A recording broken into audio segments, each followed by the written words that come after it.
अस्सलाम वालेकुम। जमायत नहम मज़मून है हमारा मुतालिया पाकिस्तान और बाब नंबर 2 तहरीक पाकिस्तान और पाकिस्तान का क़याम, तहरीक अलीगढ़ और सर सैयद अहमद खां।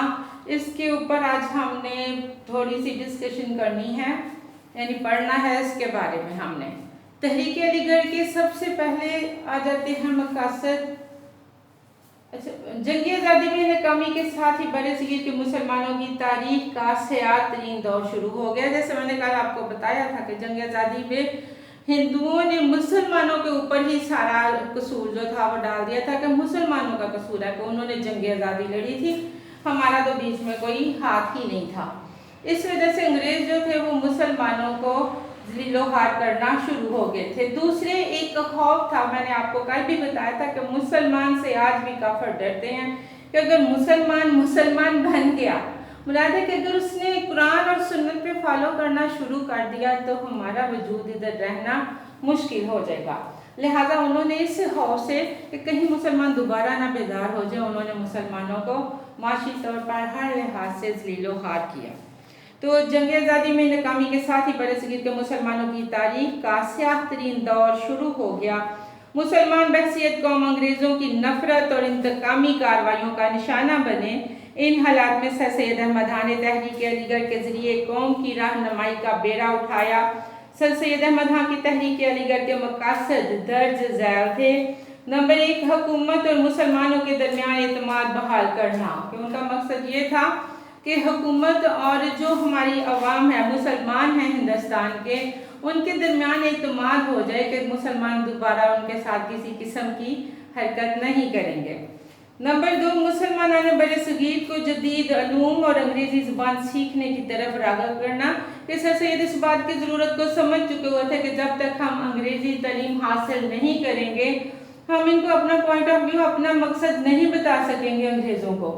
हम इनके करीब गवर्नमेंट जॉब्स में इस तरह मुख्तलिफ हिस्सों में पार्टिसिपेट नहीं कर सकेंगे, क्योंकि उन दिनों मुसलमान जो थे, जो उलमा कराम थे या जो दीनी मदारस थे, उनमें ये पाबंदी लगाई जा रही थी कि अगर कोई इंग्लिश ज़ुबान हासिल करेगा तो वो काफिर हो जाएगा। लिहाजा उन सब चीज़ों को छोड़ते हुए सर सैयद अहमद खां का कहना था कि अंग्रेज़ी ज़ुबान जो है उसकी तरफ तवज्जो दी जाए।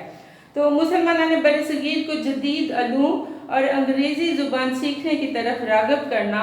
और नंबर 3, तीसरा जो पॉइंट है वो है कि मुसलमानों ने बरसगीर को सियासत से बाज रखना, क्योंकि मुसलमानों पे हिंदू पहले भी यही इल्ज़ाम लगा रहे थे कि मुसलमान दोबारा आपसे हुकूमत छीनने के लिए उठेंगे। लिहाजा उन्होंने कहा कि उस वक़्त जो कांग्रेस, इंटरनेशनल कांग्रेस 1885 में बनाई गई थी, तो उन्होंने मुसलमानों को ये कहा था कि आपने सियासत की तरफ या कांग्रेस की तरफ नहीं जाना, आपने कांग्रेस में शमूलियत नहीं करनी। एक वजह तो ये कि अंग्रेज़ों का इत्मीनान हम पे कायम रहे, और दूसरी वजह ये कि उन्हें मालूम था कि इंटरनेशनल कांग्रेस खालिस हिंदुओं के लिए है, वो मुसलमानों का मफाद नहीं सोचते। आप 17 अक्टूबर 1817 को दिल्ली में पैदा हुए। आपने मुसलमानों की तलीमी, सियासी और मजहबी तरक्की के लिए अमली काम किया। आपने इस बात का अंदाज़ा लगा लिया था कि मुसलमान तालीम के बगैर तरक्की नहीं कर सकते।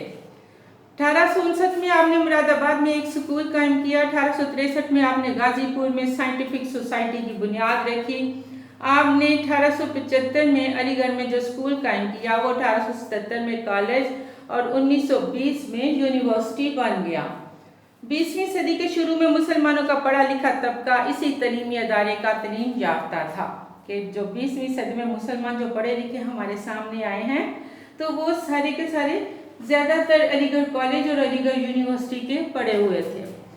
रिसाला असबाब बगावत हिंद भी सर सैयद अहमद खां की एक सियासी खिदमत थी। इस रिसाले में आपने 1857 की जंग आज़ादी के हकीकी असबाब से अंग्रेज़ हुकूमत को आगाह किया। जंग आज़ादी के बाद सर सैयद अहमद खां की हैसियत सियासी मसीहा से कम ना थी। मुसलमानों ने बरसगीर के वजूद को कायम रखने के लिए आप आगे बढ़े और अंग्रेज़ों की गलतफहमी दूर करने की कोशिश की।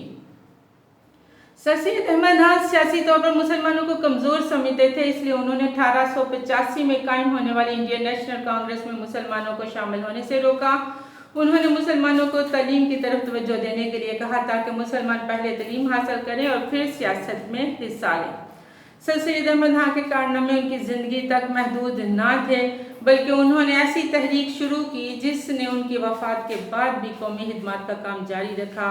सर सैयद अहमद खां ने तहरीक अलीगढ़ के ज़रिए मुसलमानों को एक लड़ी में परो दिया, जिससे मुसलमानों के जुदागाना तशख़्ख़ुस की तश्कील हुई। प्यारे बच्चों, ये थे तहरीक अलीगढ़ और सर सैयद अहमद खां। तो कल हम करेंगे तक़सीम बंगाल। बच्चों, जो हम पढ़ते हैं उसे प्लीज़ साथ साथ ही याद करते जाएं, क्योंकि आपकी किताब जो है चेंज हो चुकी है और हम नए सिरे से शुरू कर रहे हैं। अल्लाह हाफ़िज़।